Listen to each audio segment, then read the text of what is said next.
এটা সময় আছিল যেতিয়া আমাৰ ছোৱালীবোৰ জন্ম হলে আমাৰ মানুহবোৰে ছোৱালীবোৰকে আমাৰ বহুত ৰাজ্য আছে ছোৱালী জন্ম হলে মাৰি পেলায় আমাৰ চৰকাৰে এখন আঁচনি আনিব লগা হ'ল বেটি বচাও বেটি পঢ়াও বিভিন্ন সময়ত কি হ'ল ছোৱালীবোৰক ভ্ৰূণ হত্যা কৰে পেটত থাকোঁতেই বিজ্ঞানে দিয়া আশীৰ্বাদ যেনেদৰে আছে অভিশাপো আছে ভ্ৰূণবোৰ চাই ছোৱালী হত্যা কৰে বহু সময়ত নিজৰ ঘৈণীয়েকবোৰক গিৰিয়েকবোৰে কয় তুমি এটা ছোৱালীহে জন্ম দিছা ল'ৰা জন্ম দিব পৰা নাই কিন্তু ইয়াৰ কাৰণে ঘৈণীয়েকৰ দুখ থাকিব পাৰে নেকি নোৱাৰে ছোৱালীৰ গাত কোনো দুখ নাই যেতিয়া সন্তানটো ল'ৰা হ'ব নে ছোৱালী হ'ব কি সম্পূৰ্ণৰূপে নিৰ্ভৰ কৰিব পুৰুষজনৰ ওপৰত পুৰুষৰ ক্ৰমজমৰ ওপৰত নিৰ্ভৰ কৰিব XY ক্ৰমজমৰ বিষয়ে আপোনালোকক ছায়েন্সৰ ক্লাছত ক'ব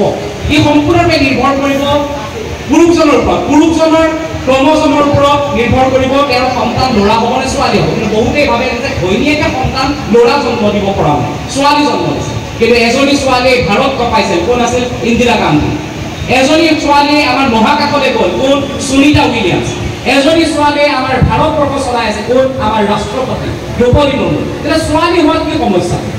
ছোৱালী হোৱাত সমস্যা নাই কিন্তু কথাটো হৈছে বাল্য বিবাহ আমি যেতিয়া ছোৱালী যদি সৰুতে বিয়া দি দিওঁ আমি যেতিয়া বিজ্ঞানৰ কথা নাজানো তেতিয়া সৰুতে বিয়া দি দিওঁ তেতিয়া এই সমস্যাবোৰ হৈছিল কিন্তু এতিয়া এই সমস্যাবোৰ নহয় কাৰণ যেতিয়া HS first year second year পঢ়িবলৈ ছোৱালী ইয়াতে আহিব তাৰমানে 18 বছৰ বয়সলৈ তেওঁ ইয়াতেই পঢ়িব 18 বছৰ বয়সলৈ ইয়াতেই যেতিয়া পঢ়িব বাল্য বিবাহ হ'ব নেকি নহয় তেতিয়াহ'লে এইখন বিদ্যালয় যিসকলে স্থাপন কৰিছে লগে তেওঁলোকে কিমান কথা ভাবিছে চাওক বাল্য বিবাহ এক্ট এনেকুৱা ধৰণৰ বিদ্যালয় এখন এনেকুৱা ঠাইত চৰ চাকৰি অঞ্চল তাত খুলি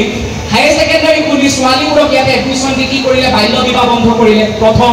2 নম্বৰ তেওঁলোকে বিজ্ঞান শিক্ষাৰ জৰিয়তে ছোৱালীসকলক বুজাই দিলে যে তোমালোক কোনো কম নহয় তৃতীয়তে ঠাইখনৰ ডেভেলপ হ'ল চতুৰ্থতে মই অসমৰ ভিন্ন প্ৰান্তলৈ যাওঁ গ'লে দেখিব পাওঁ বিভিন্ন ঠাইত লাইচেন্স লোৱা নতুন দোকান কিছুমান ভৰ্তি হৈছে গিল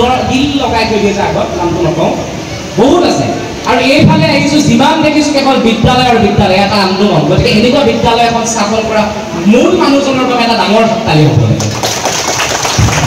তেওঁ বহুত এনেকুৱা এটা ভাল কাম কৰিলে যিটো কামৰ বাবে আজি ছোৱালীবোৰে শিক্ষা লাভ কৰিব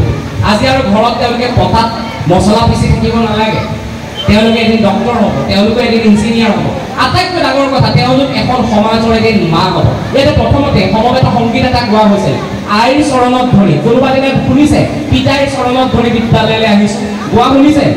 নাই তেলে আইৰ চৰণত ধৰি তেলে আই যদি ইমান